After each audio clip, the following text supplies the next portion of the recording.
J'avais remarqué que depuis peu, ma femme lisait toujours le même livre. Et elle disait que le Seigneur Jésus était revenu. Auparavant, elle était négative et faible dans sa foi dans le Seigneur. Mais maintenant, elle prêchait activement l'Évangile. C'était comme si elle était quelqu'un d'autre. Étaient-ce les paroles de ce livre qui l'avaient changée? Alors qu'elle n'était pas à la maison, j'ai pris son livre et je l'ai lu. Ces paroles étaient chargées d'autorité et de pouvoir, comme si c'était la voix de Dieu. Plus j'ai lu ces paroles, plus mon cœur s'est illuminé.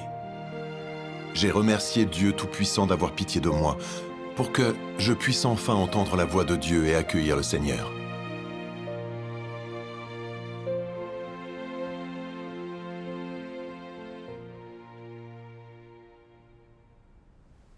C'était en mars 2012. J'ignore quand exactement, mais j'ai remarqué que chaque soir après le dîner, ma femme se dépêchait de ranger, puis allait lire un livre dans sa chambre. Ça s'est produit un jour, le lendemain, et ça a continué. J'ai été très curieux. Quel livre lisait-elle? Qu'avait-il de si attrayant? Un soir, je n'ai pas pu m'empêcher d'ouvrir la porte pour voir ce qui se passait. En me voyant entrer, elle a voulu écarter le livre. Je lui ai attrapé la main qui tenait le livre et lui ai demandé ce que c'était. Elle a dit en souriant, « C'est le rouleau ouvert par l'agneau. Il contient les paroles du Seigneur Jésus revenu. Nous espérions son retour et maintenant il est revenu. » En l'entendant, j'ai été choqué et j'ai eu peur. Le pasteur disait, « Nous croyons au Seigneur, donc nous sommes sauvés. Quand il viendra, il nous élèvera directement dans son royaume. Donc tout prêche sur son retour est faux. » Je lui ai dit avec colère, « Je pense que tu fais une erreur. As-tu oublié ce que le pasteur nous a dit? Nous sommes déjà sauvés en croyant au Seigneur. Si le Seigneur était revenu, nous aurions déjà été élevés dans son royaume. Or, nous sommes encore là. En tant que croyants, nous devons lire la Bible et rester sur la voie du Seigneur. Ainsi seulement nous pourrons être amenés dans son royaume quand le Seigneur viendra. » Ma femme a répondu, « Ne définis pas ça trop vite. Lis d'abord ce livre et tu sauras si le Seigneur est réellement revenu. » La foi vient quand on entend et qu'on entend les paroles de Christ. Sur un sujet aussi sérieux que le retour du Seigneur, il faut chercher et explorer correctement. C'est vrai. Mais j'étais très méfiant à l'époque, et pour cette raison, je n'ai pas pu comprendre ce qu'elle me disait. Et elle n'a pu que reprendre le livre. Un jour, je suis rentré chez moi pour y prendre quelque chose au milieu de ma journée de travail. Et quand j'ai vu ma femme lire de nouveau ce livre, j'ai froncé les sourcils et l'ai ignoré. J'ai pris mes affaires et je suis parti. Sur le retour, j'ai continué à me demander « Pourquoi ma femme est-elle si enthousiaste sur ce sujet? Elle lit ça dès qu'elle a du temps. Et elle prêche l'Évangile. » Soudain, je me suis rappelé ce que ma mère m'avait dit.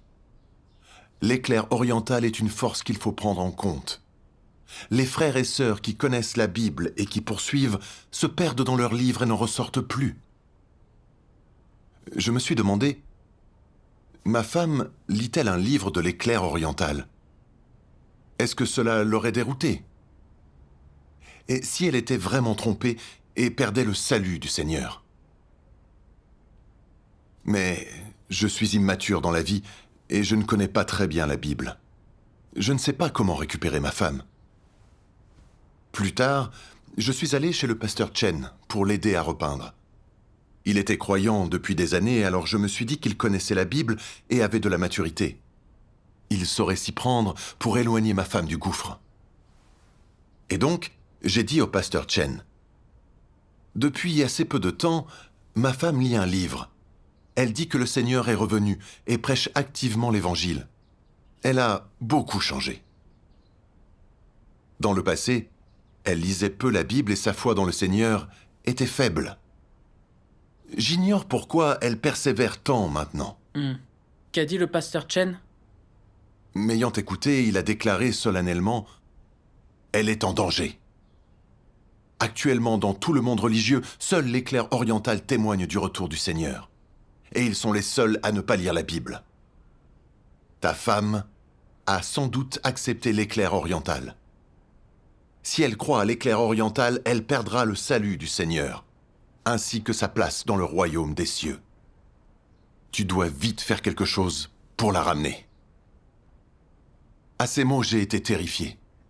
J'ai craint qu'à cause de sa fausse croyance, le Seigneur abandonne ma femme et qu'elle tombe dans les désastres.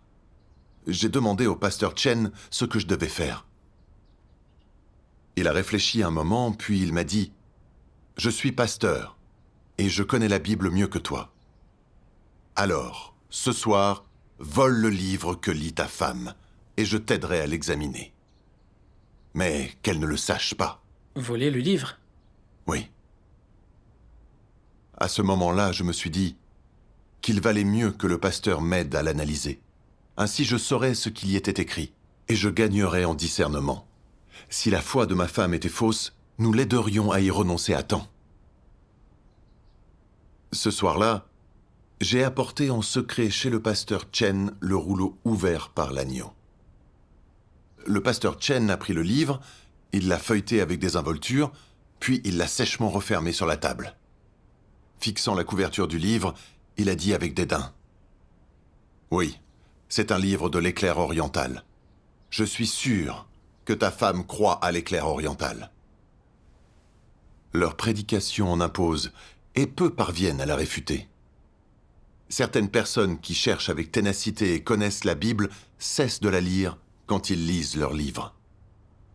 Croient-ils encore au Seigneur s'ils ne lisent pas la Bible? Ta femme a été trompée par l'éclair oriental. Si elle ne rebrousse pas chemin, elle perdra les bénédictions du royaume des cieux. Le pasteur a prononcé ce jugement à l'aveugle sans lire le contenu du livre? En effet, j'ai été un peu perplexe en entendant ça. Ceux qui ne connaissent pas la Bible manquent de discernement. Il est donc normal qu'ils soient trompés. Mais si ceux qui sont dirigeants depuis des années et connaissent la Bible croient en l'éclair oriental, y aurait-il une sorte de mystère dans ce livre? Sinon, pourquoi des gens qui connaissent la Bible sont-ils si attirés par l'éclair oriental et finissent-ils par y croire? Je ne comprends pas du tout. Alors, j'ai dit au pasteur, « Vous qui comprenez la Bible, jetez un coup d'œil au contenu de ce livre et parlez-moi de ce qu'il dit. Que dois-je faire pour persuader ma femme de revenir ?» J'ai été surpris d'entendre le pasteur dire d'un ton solennel « Je n'ai pas besoin de lire ce livre car je suis pasteur et j'ai la maturité de vie. Nous sommes sauvés en croyant au Seigneur et nous devons juste attendre qu'il nous emmène dans son royaume. Si ta femme te prêche l'éclair oriental, n'y crois pas. L'éclair oriental n'est qu'une escroquerie financière. Dans cette affaire, la seule chose que tu puisses faire est de veiller à ne pas lui donner beaucoup d'argent. Dépose tout ton argent, ne la laisse pas y accéder. Et garde un œil sur ses faits et gestes. Ça paraît ridicule. Qu'est-ce que tu en as pensé sur le moment? Sur le moment, j'ai pensé que le pasteur en savait plus que moi et que c'était pour me protéger. J'ai donc décidé de faire comme il disait. En rentrant, je me suis dit que ma femme n'avait pas renoncé. J'ai donc soigneusement remis le livre à sa place. Mais avant que je puisse le ranger, ma femme est sortie de l'autre pièce.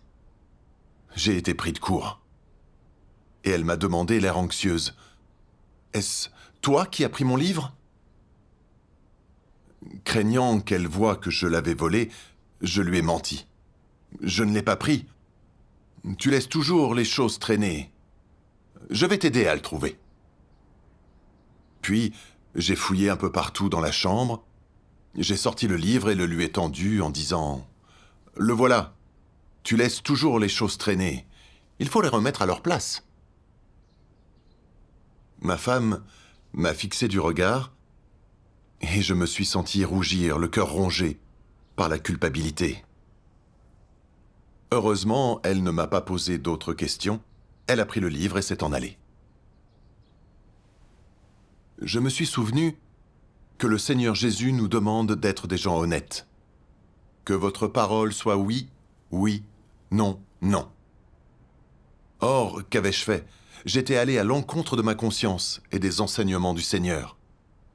Et j'avais agi comme un voleur. Mais je me suis consolé en me disant que c'était pour la protéger. Le lendemain, je suis allé à la banque, j'ai changé les codes de tous nos comptes et de nos cartes. Et j'ai déposé tout le reste de notre argent au point qu'il ne nous est resté que de quoi manger. Étonnamment, ma femme n'a rien dit quand elle s'en est aperçue. À part lire son livre, elle a accompli toutes ses tâches, comme d'habitude, et elle m'a traité aussi agréablement qu'elle l'avait toujours fait.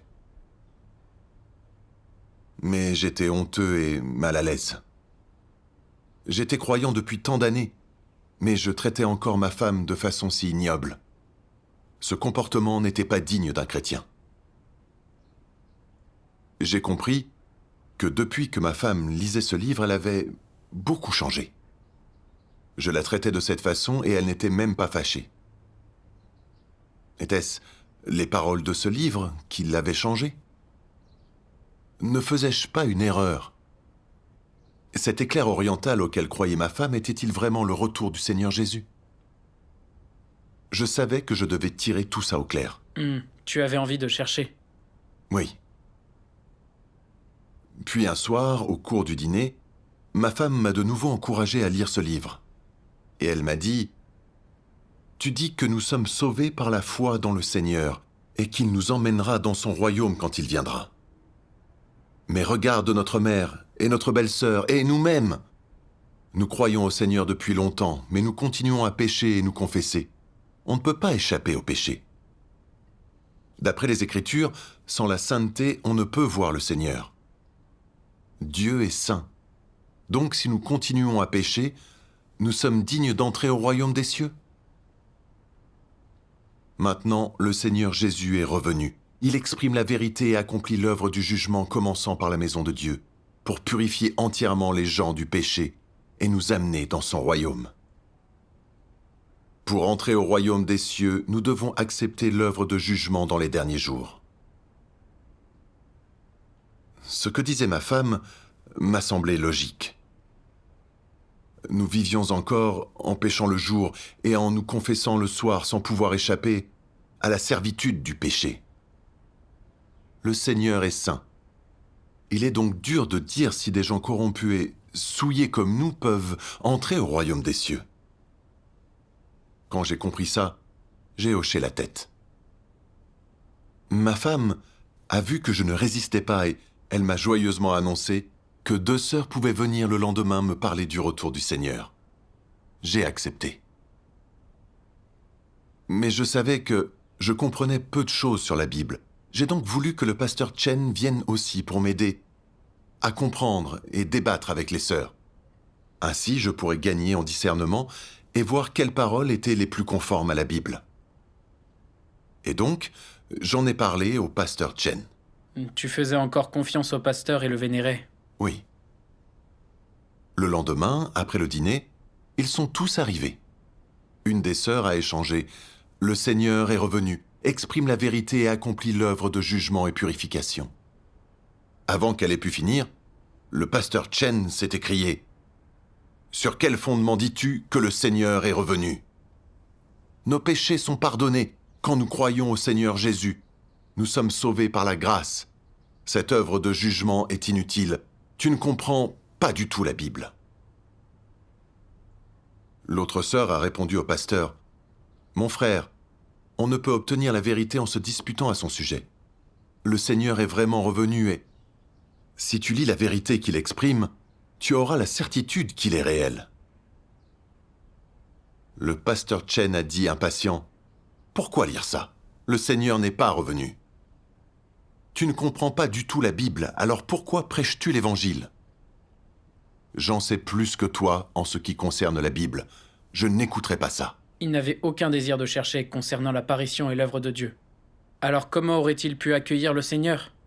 En effet. Les 2 sœurs se sont servies de la Bible pour parler de l'œuvre de Dieu des derniers jours. Mais le pasteur Chen n'a pas du tout écouté. Et il n'a pas cessé de les interrompre, ne les laissant pas parler. au point que les deux sœurs ont dû repartir. Ensuite, il a dit à ma femme, « Ne les écoute pas. Tu ne comprends pas la Bible. Ne te laisse pas induire en erreur. À l'avenir, lis plus la Bible. » Et comme ça, en moins d'un quart d'heure, ils étaient tous partis. J'ai été très déçu. En tant que pasteur d'une église, si quelqu'un attestait du retour du Seigneur, il devait chercher et enquêter, et débattre avec les gens de l'église de Dieu Tout-Puissant. S'il est réellement revenu, nous devons l'accepter ensemble. Si ce n'est pas le cas, alors nous gagnerons en discernement. C'est positif pour tous. Pourquoi le pasteur a-t-il été si arrogant? S'il comprenait la Bible, il aurait dû échanger avec elle. J'avais espéré gagner quelque chose ce soir-là. J'ai été surpris de voir que j'avais eu tort. J'ai trouvé qu'il avait très mal géré les choses. Mais son échange était fondé sur la Bible. Et les deux sœurs n'ont échangé sur rien qui ne soit dans la Bible. Ils avaient tous les trois un fondement biblique, alors pourquoi tant de différences dans leur compréhension? J'ai été très perplexe. Puis ma femme et moi sommes retournés dans notre ville. Pasteur Liu et le collaborateur Liang sont venus chez moi pour convaincre ma femme de renoncer à l'éclair oriental. Voyant qu'elle n'écoutait pas, Liang a pointé du doigt ma femme avec colère. Il l'a réprimandée et il a fortement condamné l'éclair oriental pour l'effrayer. J'ai pensé, croit-il tout de même au Seigneur? Ma femme croit juste à l'éclair oriental. Vous devriez l'aider et la soutenir par amour comme l'enseigne le Seigneur, et non pointer vers elle un doigt menaçant. J'étais en colère, et j'ai eu envie de le raisonner. Mais c'est là que le pasteur Liu m'a poussé vers la porte en me disant « Tu dois convaincre ta femme. Elle ne croit à l'éclair oriental que depuis peu, qu'elle confesse ses péchés au Seigneur et se repente. Et si elle n'écoute pas, tu peux la dénoncer à la police s'il le faut. » Livrer des croyants à un gouvernement athée, c'est ce que ferait un Judas. C'est vrai. Sur le coup, j'ai trouvé que le pasteur Liu avait tort. Mais j'ai aussi pensé que c'était le seul moyen d'arrêter ma femme. Quand ils sont partis, ma femme m'a dit « Quand je croyais au Seigneur, j'étais passive et faible et ma foi froide. Mais aucun des pasteurs et anciens ne venait m'aider ou me soutenir. Maintenant, j'ai accueilli le Seigneur. Regarde comme ils sont diligents. Je peux te dire qu'ils se fichent complètement de ma vie. Ils veulent juste me ramener à la religion pour que je continue à donner des offrandes. Et, quand ils n'y arrivent pas, leur comportement s'inverse. Ils m'ont montré d'un doigt menaçant, m'ont réprimandé et ont blasphémé. Ce n'est pas ce que nous enseigne le Seigneur. Se conduisent-ils comme des croyants? Tu dois faire preuve de discernement à leur égard et ne pas les écouter aveuglément. Les croyants du judaïsme ont suivi aveuglément les pharisiens dans la condamnation du Seigneur Jésus. Et à la fin, ils ont crucifié le Seigneur et offensé le tempérament de Dieu. En entendant ça, je me suis rappelé que le pasteur Liu avait dit qu'il venait pour ramener ma femme. Mais il n'avait eu aucune parole d'amour ou de soutien. Il n'y avait eu que de l'intimidation, des menaces et une condamnation. Il m'avait aussi demandé de dénoncer ma femme. Est-ce que des croyants diraient de telles choses? Ne serait-ce pas juste pousser ma femme dans la fosse? J'étais furieux. Et après cela, je n'ai plus fait confiance au pasteur. Je vois. Pour déterminer le vrai chemin, on ne peut pas écouter les gens aveuglément. Comme tu n'as pas eu une réponse des pasteurs, as-tu jamais pensé à lire toi-même les paroles de Dieu Tout-Puissant pour voir si c'était la voix de Dieu? Oui, ça a été le cas. Après cet incident, ma femme insistait tout de même pour que je lise les paroles de Dieu Tout-Puissant. J'étais très curieux, je voulais voir ce que contenait ce livre, qui rendait ma femme si ferme et si déterminée à me convaincre de le lire. Mais Je ne voulais pas qu'elle sache quelle était mon attitude. J'étais donc trop gêné pour le lui dire. Un jour, alors que ma femme était absente, j'ai pris son livre pour le lire. Je l'ai alors ouvert au premier chapitre et j'ai lu le titre « Préface ». Voici ce que j'ai lu. Bien que beaucoup de gens croient en Dieu, peu comprennent ce que signifie avoir foi en Dieu et ce qu'ils doivent faire pour se conformer à la volonté de Dieu. En effet, bien que les gens connaissent bien le mot Dieu et des expressions telles que l'œuvre de Dieu, ils ne connaissent pas Dieu et encore moins son œuvre. Il n'est donc pas étonnant que tous ceux qui ne connaissent pas Dieu croient en lui de manière confuse. Les gens ne prennent pas la croyance en Dieu au sérieux, et cela uniquement parce que croire en Dieu est trop inconnu, trop étrange pour eux. En cela, ils ne répondent pas aux exigences de Dieu. En d'autres termes, si les gens ne connaissent pas Dieu et ne connaissent pas son œuvre, alors ils ne sont pas aptes à être utilisés par Dieu et ne peuvent encore moins réaliser sa volonté. La croyance en Dieu signifie croire qu'il y a un Dieu. C'est le concept le plus simple en ce qui concerne la foi en Dieu. De plus, croire qu'il y a un Dieu n'est pas la même chose que croire véritablement en Dieu. Au contraire, c'est une sorte de foi simple avec de fortes connotations religieuses. Voici ce que signifie la véritable foi en Dieu. Sur la base d'une croyance que Dieu est souverain sur toute chose, chacun fait l'expérience de ses paroles et de son œuvre, se libère de son tempérament corrompu, satisfait la volonté de Dieu et connaît Dieu. Seul un tel parcours peut être appelé foi en Dieu. Amen. À ce stade, j'ai eu le sentiment qu'aucun humain ne pouvait dire de telles paroles. Dans notre croyance en Dieu, à part croire qu'il a créé toute chose, nous devons faire l'expérience de ses paroles et de son œuvre, nous débarrasser de notre corruption et connaître Dieu. Ces paroles indiquaient clairement ce qu'est la foi en Dieu. Durant toutes mes années de foi, je savais juste que je devais lire la Bible, écouter des sermons et prier. Je croyais tout ce que disaient les pasteurs, et j'écoutais les pasteurs en tout. Ce n'était pas croire en Dieu, c'était croire aux pasteurs. Plus je lisais ces paroles, plus mon cœur s'éclairait, et plus j'avais envie de lire. Chaque fois que ma femme était absente, je lisais son livre en secret. Un jour, j'ai lu ce passage des paroles de Dieu Tout-Puissant. Certaines gens lisent la Bible dans des églises imposantes et la récitent toute la journée, mais pas un seul d'entre eux ne comprend le but de l'œuvre de Dieu. Aucun d'entre eux n'est capable de connaître Dieu et encore moins capable d'être en accord avec la volonté de Dieu. Ils sont tous des gens vils et inutiles, ils se placent en hauteur pour sermonner Dieu. Ils s'opposent à Dieu volontairement, même en portant son étendard. Affirmant qu'ils croient en Dieu, ils mangent tout de même la chair de l'homme et boivent son sang.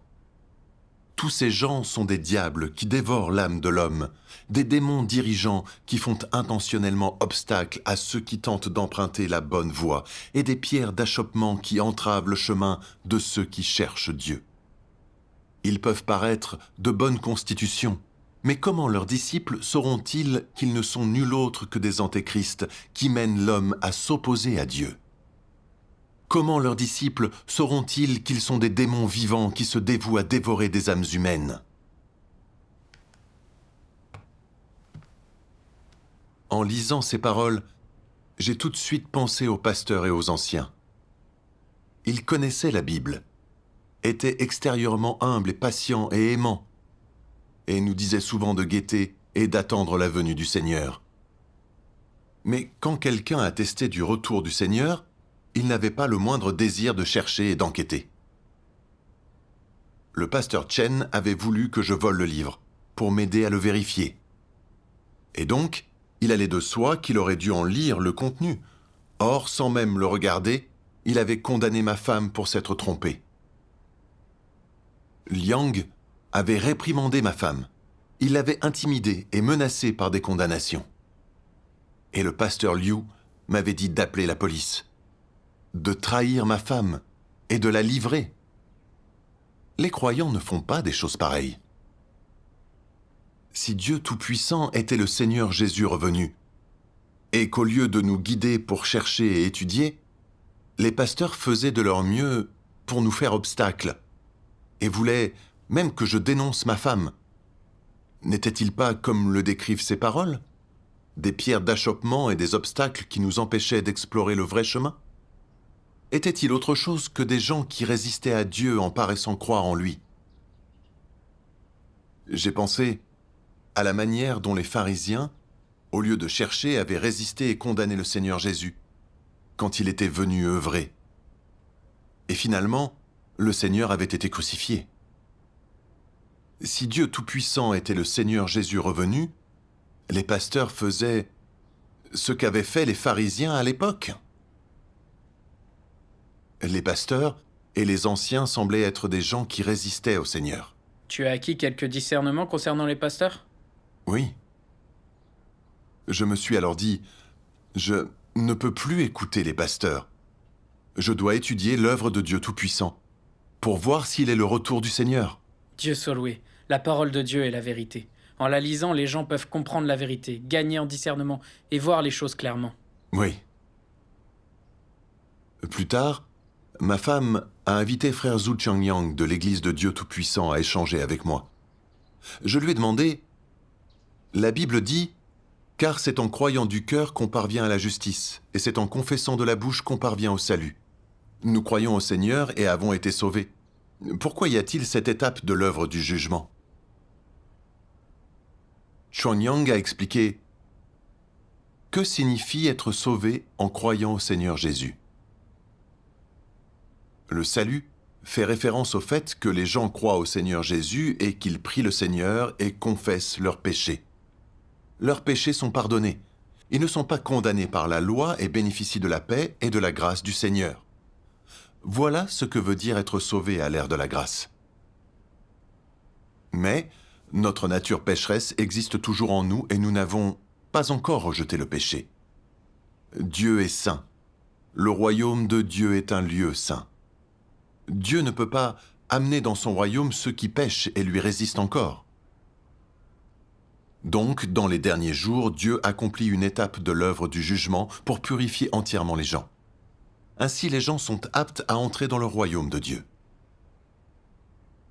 Frère Zhu a ajouté que l'œuvre des derniers jours était annoncée dans la Bible depuis longtemps. Comme l'a dit le Seigneur Jésus, « J'ai encore beaucoup de choses à vous dire, mais vous ne pouvez pas les porter maintenant. Quand le Consolateur sera venu, l'Esprit de vérité, il vous conduira dans toute la vérité, car il ne parlera pas de lui-même, mais il dira tout ce qu'il aura entendu, et il vous annoncera les choses à venir. Celui qui me rejette et qui ne reçoit pas mes paroles à son juge, la parole que j'ai annoncée, c'est elle qui le jugera au dernier jour. » Et dans 1 Pierre 4, 17, il est dit « Car c'est le moment où le jugement va commencer par la maison de Dieu. » Changyang a dit « Cela nous montre que le Seigneur exprimera encore la vérité à son retour, qu'il accomplira l'œuvre du jugement, et que le jugement commencera par la maison de Dieu. » L'œuvre de Dieu Tout-Puissant accomplit ses prophéties. Ensuite, Chuanyang m'a montré une vidéo de lecture de la parole de Dieu. Dieu Tout-Puissant dit, « Un pécheur comme toi, toi qui viens d'être racheté, qui n'as pas été transformé ou perfectionné par Dieu, peux-tu être selon le cœur de Dieu? Quant à toi, toi qui es encore ton vieil homme, il est vrai que tu as été sauvé par Jésus et que tu n'es pas compté comme un pécheur grâce au salut de Dieu. Mais cela ne prouve pas que tu n'es pas un pécheur et n'es pas impur. Comment peux-tu être saint si tu n'as pas été transformé? À l'intérieur, tu es assailli par l'impureté, tu es égoïste et méchant, mais tu souhaites toujours descendre avec Jésus. Te croirais-tu si chanceux? Tu as raté une étape dans ta foi en Dieu. Tu as simplement été racheté, mais n'as pas été transformé. Pour que tu sois selon le cœur de Dieu, Dieu doit personnellement te transformer et te purifier. Si tu es seulement racheté, tu seras incapable d'atteindre la sainteté. De cette façon, tu ne seras pas qualifié pour partager les bénédictions de Dieu, car tu as raté une étape de l'œuvre de la gestion de l'homme par Dieu, qui est l'étape clé de la transformation et du perfectionnement. Toi, un pécheur qui vient d'être racheté, tu es donc incapable de recevoir directement l'héritage de Dieu. Les hommes étaient sauvés, et leurs péchés étaient pardonnés seulement à cause de leur foi, mais la nature pécheresse des hommes n'était pas extirpée et demeurait toujours en lui. Les péchés des hommes étaient pardonnés par Dieu incarné, mais cela ne signifiait pas que les hommes n'avaient plus de péché en eux. Les péchés de l'homme pouvaient être pardonnés par le sacrifice d'expiation, mais quant à la manière d'en arriver à ne plus pécher, et la manière d'extirper sa nature pécheresse et de la transformer, cela restait un problème insoluble. Les péchés des hommes ont été pardonnés à cause de l'œuvre de la crucifixion de Dieu, mais les hommes ont continué à vivre selon leur tempérament satanique corrompu du passé. Donc, les hommes doivent être complètement sauvés de leur tempérament satanique corrompu, afin que leur nature pécheresse soit extirpée à jamais et ne puisse plus se développer, permettant ainsi au tempérament des hommes d'être transformé. Cela exige que les hommes comprennent le chemin de la croissance dans la vie, la voie de la vie et la façon de changer leur tempérament. Cela exige aussi que les hommes agissent conformément à cette voie afin que leur tempérament puisse changer progressivement, que les hommes puissent vivre sous l'éclat de la lumière, qu'ils puissent faire toutes choses en accord avec la volonté de Dieu, qu'ils puissent rejeter leur tempérament satanique corrompu, qu'ils puissent se dégager de l'influence des ténèbres de Satan et ainsi sortir complètement du péché. Alors seulement les hommes recevront le salut en plénitude. Bien que Jésus ait beaucoup œuvré parmi les hommes, il n'a fait que parachever la rédemption de toute l'humanité et est devenu le sacrifice d'expiation de l'homme. Il n'a pas débarrassé l'homme de tout son tempérament corrompu. Sauver entièrement l'homme de l'influence de Satan n'exigeait pas seulement de Jésus qu'il devienne le sacrifice d'expiation et qu'il porte les péchés de l'homme, mais aussi que Dieu œuvre de façon plus grande encore pour entièrement débarrasser l'homme de son tempérament corrompu par Satan. Et donc, à présent que l'homme a été pardonné pour ses péchés, Dieu est redevenu chair pour conduire l'homme dans la nouvelle ère et a commencé l'œuvre du châtiment et du jugement. Cette œuvre a mené l'homme dans un domaine plus élevé. Tous ceux qui se soumettent à sa domination jouiront d'une vérité supérieure et recevront de bien meilleures bénédictions. Ils vivront véritablement dans la lumière et gagneront la vérité, le chemin et la vie. John Young a expliqué « Les paroles de Dieu Tout-Puissant sont très claires. Le Seigneur Jésus n'a accompli que l'œuvre de rédemption. Il n'a pas entièrement sauvé l'humanité du péché. Nous croyons au Seigneur et nos péchés sont pardonnés. Mais notre nature pécheresse existe toujours en nous, et nous ne pouvons pas échapper à son emprise. Dans nos années de croyance au Seigneur, nous avons souvent menti et trompé, et nous avons aussi été arrogants, suffisants, envieux et belliqueux. En renonçant et en nous dépensant pour le Seigneur, nous négocions avec lui en échange de ses bénédictions. Et face à des épreuves et à des tribulations, nous résistons encore, nous jugeons le Seigneur et nous allons jusqu'à le trahir. Des gens comme nous, qui vivons souvent dans le péché, résistons à Dieu et le jugeons.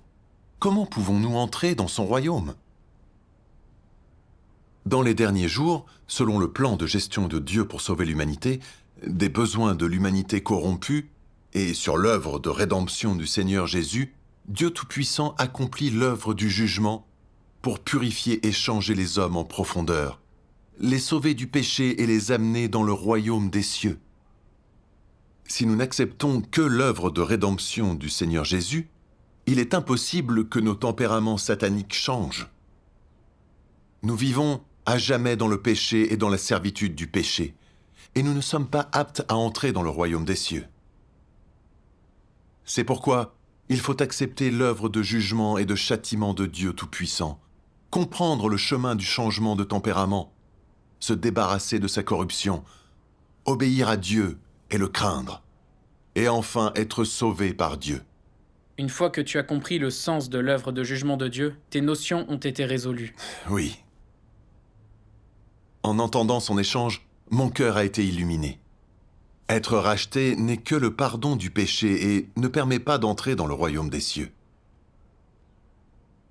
Depuis plus de 10 ans, j'étais croyant et priais souvent. Je confessais mes péchés et demandais pardon à Dieu. Mais ma corruption n'avait pas du tout changé. Et aussi les pasteurs Chen, Liu et les autres croyaient depuis des années, mais confrontés à la nouvelle de son retour, ils n'avaient ni cherché ni étudié. Ils avaient empêché d'autres croyants d'explorer le vrai chemin. Ils y avaient résisté et l'avaient condamné. Ils m'avaient même poussé à dénoncer ma femme. Comment des gens qui péchaient et résistaient à Dieu auraient-ils pu entrer dans son royaume? À cette pensée, j'ai dit à Chuanyang, « Nous sommes encore esclaves de nos péchés. Il faut donc vraiment accepter l'œuvre de jugement de Dieu Tout-Puissant. » Ensuite, je lui ai demandé comment Dieu Tout-Puissant accomplissait l'œuvre du jugement. Il m'a lu un autre passage des paroles de Dieu Tout-Puissant. Dieu Tout-Puissant dit, Christ des derniers jours utilise une variété de vérités pour enseigner à l'homme, exposer l'essence de l'homme et disséquer les mots et les actes de l'homme. Ces paroles comprennent diverses vérités, telles que le devoir de l'homme, comment l'homme doit obéir à Dieu, comment l'homme doit être fidèle à Dieu, comment l'homme doit vivre une humanité normale, ainsi que la sagesse et le tempérament de Dieu, et ainsi de suite. Ces paroles sont toutes axées sur l'essence de l'homme et son tempérament corrompu. En particulier, les paroles qui exposent comment l'homme rejette Dieu sont prononcées au sujet de la manière dont l'homme est une incarnation de Satan et une force ennemie contre Dieu. En entreprenant son œuvre de jugement, Dieu ne fait pas que préciser ce qu'est la nature de l'homme par quelques mots. Il l'expose, le traite et l'émonde à long terme.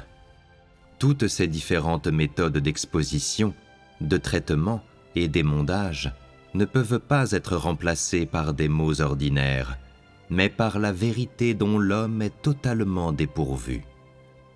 Seules des méthodes comme celle-ci peuvent être qualifiées de jugement. C'est seulement par un jugement de ce genre que l'homme peut être maîtrisé et entièrement convaincu au sujet de Dieu et acquérir de surcroît une vraie connaissance de Dieu. Ce que l'œuvre du jugement apporte, c'est la compréhension par l'homme du vrai visage de Dieu et la vérité sur sa propre rébellion. L'œuvre du jugement permet à l'homme de mieux comprendre la volonté de Dieu, le but de l'œuvre de Dieu et les mystères qui lui sont incompréhensibles. Cela permet également à l'homme de reconnaître et de connaître son essence corrompue et les racines de sa corruption, ainsi que de découvrir la laideur de l'homme. Ces effets sont tous causés par l'œuvre du jugement, car l'essence de cette œuvre est en fait l'œuvre d'ouverture de la vérité, du chemin et de la vie de Dieu à tous ceux qui ont foi en lui. Ce travail est l'œuvre du jugement faite par Dieu. Chuan Yang a expliqué « Ces paroles de Dieu Tout-Puissant sont très claires. L'œuvre de jugement de Dieu dans les derniers jours, c'est en réalité Dieu qui ouvre aux hommes sa vérité, le chemin et la vie. Dieu Tout-Puissant exprime tous les aspects de la vérité. Et avec son tempérament juste et majestueux, il juge et expose la nature satanique des gens. Il analyse leurs paroles et leurs actes. Et il révèle peu à peu nos diverses notions et nos motivations incorrectes dans notre croyance en Dieu, ainsi que nos tempéraments arrogants, trompeurs et obstinés, et même les pensées et les idées que nous avons profondément enfouies dans nos cœurs. Lire les paroles de Dieu Tout-Puissant, c'est comme si Dieu nous jugeait et nous révélait face à face. Nous prenons conscience de notre nature satanique. Nous voyons la réalité de notre corruption par Satan. Nous comprenons le tempérament juste de Dieu qui ne tolère aucune offense. Nous avons la crainte de Dieu dans nos cœurs. Nous pouvons nous haïr et nous repentir. Nous nous repentons sincèrement et changeons peu à peu nos tempéraments corrompus. L'œuvre de Dieu est si concrète. C'est vrai. Dans le passé, je m'imaginais l'œuvre de Dieu trop surnaturelle et trop vague. Je pensais que dès que je croyais au Seigneur, j'étais sauvé et pouvais entrer au royaume. Cela ne concordait pas avec la réalité de l'œuvre de Dieu. Quand j'ai compris ça, j'ai eu la certitude que Dieu Tout-Puissant était le Seigneur Jésus revenu, et j'ai accepté l'œuvre de Dieu Tout-Puissant des derniers jours. Dieu soit loué. Dieu soit loué. Je suis content de ne pas être revenu vers les pasteurs. Avec le recul, je vois à quel point je me suis accroché à mes notions, refusant d'entendre la voix du Seigneur et de l'accueillir, et m'opposant à ma femme. J'étais vraiment ignorant et aveugle, et j'ai de profonds regrets quand j'y pense. Je remercie Dieu Tout-Puissant d'avoir eu pitié de moi, et de m'avoir amené devant lui pas à pas, pour que je puisse enfin entendre la voix de Dieu et accueillir le Seigneur. Dieu soit loué. Dieu soit loué.